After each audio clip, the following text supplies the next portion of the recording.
तो दोस्तों, पिछले वीडियो में हमने जाना कि सत चित आनंद क्या है, उसको समझने की कोशिश की।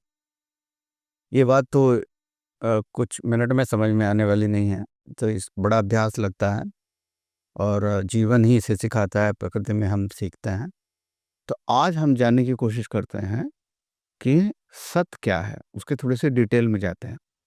सत मैंने अब गीता के एक श्लोक में, ना सतो विद्यते भावो ना भावो विद्यते सतः उभयोरपि दृष्टंतो तो अनुयो तत्वदर्शी।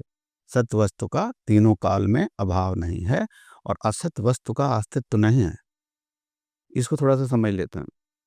सत जो है वो कभी तीनों कालों में अभाव नहीं मतलब कि तीनों काल में भूत वर्तमान भविष्य में सदैव रहता है। तो ऐसा कोई समय नहीं है जब सत नहीं है, सत रहता ही है।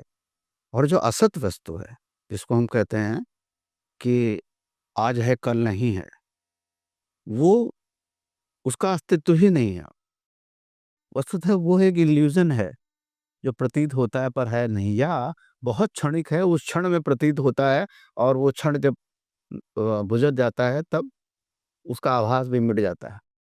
तो कहते हैं जो मूल प्रकृति है वो निरंतर बदलती रहती है।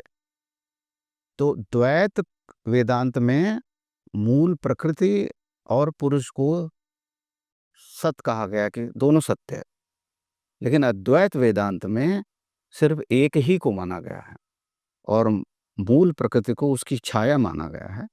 और पुरुष यानी आत्मन के ब्राह्मण के अध्यास में वो प्रकृति उसी के प्रकाश में, उसी की रोशनी में सब कुछ गढ़ती है। उसमें रज तम सत तीनों गुण उत्पन्न करती है। वस्तुतः सतगुण पहले उत्पन्न करती है क्योंकि वो सत है। आपका स्वरूप सत है, आपके सत स्वरूप में वो पहले सतगुण की मदद से रजोगुण और तमोगुण को जन्म देती है। फिर सतरज तम तीनों मिल करके खेल शुरू कर देते हैं, वही ब्रह्मा विष्णु महेश बन जाते हैं। उसी में पंच महाभूतों का जन्म होता है, उन्हीं में पंच प्राणों का जन्म होता है, उन्हीं में मन सहित 10 इंद्रियां, 10 कर्मेंद्रियां, 10 ज्ञानेंद्रियों का जन्म होता है और उसके द्वारा सब सेंस परसेप्शन सब शुरू हो जाता है और फिर प्रकृति अपना कार्य करने लगती है। लेकिन कालांतर में ये प्रकृति का चक्र भी, प्रकृति के ने अपने नियम बनाए और उसी में वो विलीन होते जाते हैं और वो प्रतिपल बदलती रहती है और एक दशा में उसका लोप भी हो जाता है, उसी में विलीन हो जाती है जिसमें से निकली है, यानी उस परम पुरुष में, उस सत में ही विलीन हो जाती है और उस सत्य क्योंकि वो इटर्निटी है, वो फिर से उत्पन्न हो जाती है उसी में। तो ये हुआ कि सत का एक एक अभ्यास। दूसरा कि ये भी कहा है कि प्रकृति में जो भी गुण हैं और जो प्रकृति के गुणधर्म हैं, उसमें कल की कोई गारंटी नहीं है। हमारे शरीर की एक प्रकृति है, जो भी बाहर प्रकृति है वैसी ही प्रकृति हमारी है और हमारी प्रकृति जो दृश्य जगत है, उससे असंख्य गुना ज़्यादा हमारे शरीर में, जैसे यूनिवर्स है और बियॉन्ड यूनिवर्स है, वो सब कुछ हमारे भीतर है। वो सब बदलता रहता है। ये हमारे शरीर की प्रकृति भी पूरी बदलती रहती है।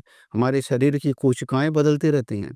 इसमें गीता का एक श्लोक है 15वें अध्याय में शायद, ऊर्ध्वमूलम् अधःशाखा अश्वत्थं प्राहुरव्ययम्। अश्वत्थ वृक्ष की संज्ञा देखिए, अश्वत्थ यानी जिसकी कल की तक की गारंटी नहीं है कि कल रहेगा भी कि नहीं रहेगा। यानी हमारे इस प्रकृति में, हमारे शरीर में कुछ चीज़ें ऐसी भी हैं जो कल तक भी नहीं रहती हैं। आज हैं हमारे शरीर में, कल नहीं रहती हैं। हमारे जैसे स्किन है, कुछ चीज़ें जो झड़ जाती हैं, कुछ बाल भी गिर जाते हैं, बट स्किन की कोशिकाएँ जो हैं, हमारी त्वचा की कोशिकाएँ कुछ प्रतिदिन बदलती। तो ऐसा है प्रकृति का अ, स्वरूप। लेकिन जो सत है, उसमें स्थित होने के कारण, उसका अध्यास लेने रहने के कारण प्रकृति को यह एक्सेस है, उसको यह अधिकार है कि उस सत में रोज नहाकर शुद्ध हो सकती है। उसी तरह से हम सत में स्थित होकर के अपनी प्रकृति को सर्वथा शुद्ध कर सकते हैं। यह एक्सेस हमें भी अवेलेबल है। लेकिन यदि हम अपनी प्रकृति को जानेंगे और उसके परे जो ये सत्ता है सच्चित आनंद की, जिसमें से सत की आज बात कर रहे हैं, उसको अगर अच्छे से जानेंगे तो हम अपनी पूरी प्रकृति को, मनस को शुद्ध कर सकते हैं। आइए आगे और देखेंगे कि इसके डिटेल में कैसे जाएं और अपने सच्चिदानंद स्वरूप को पूरी तरह से समझें।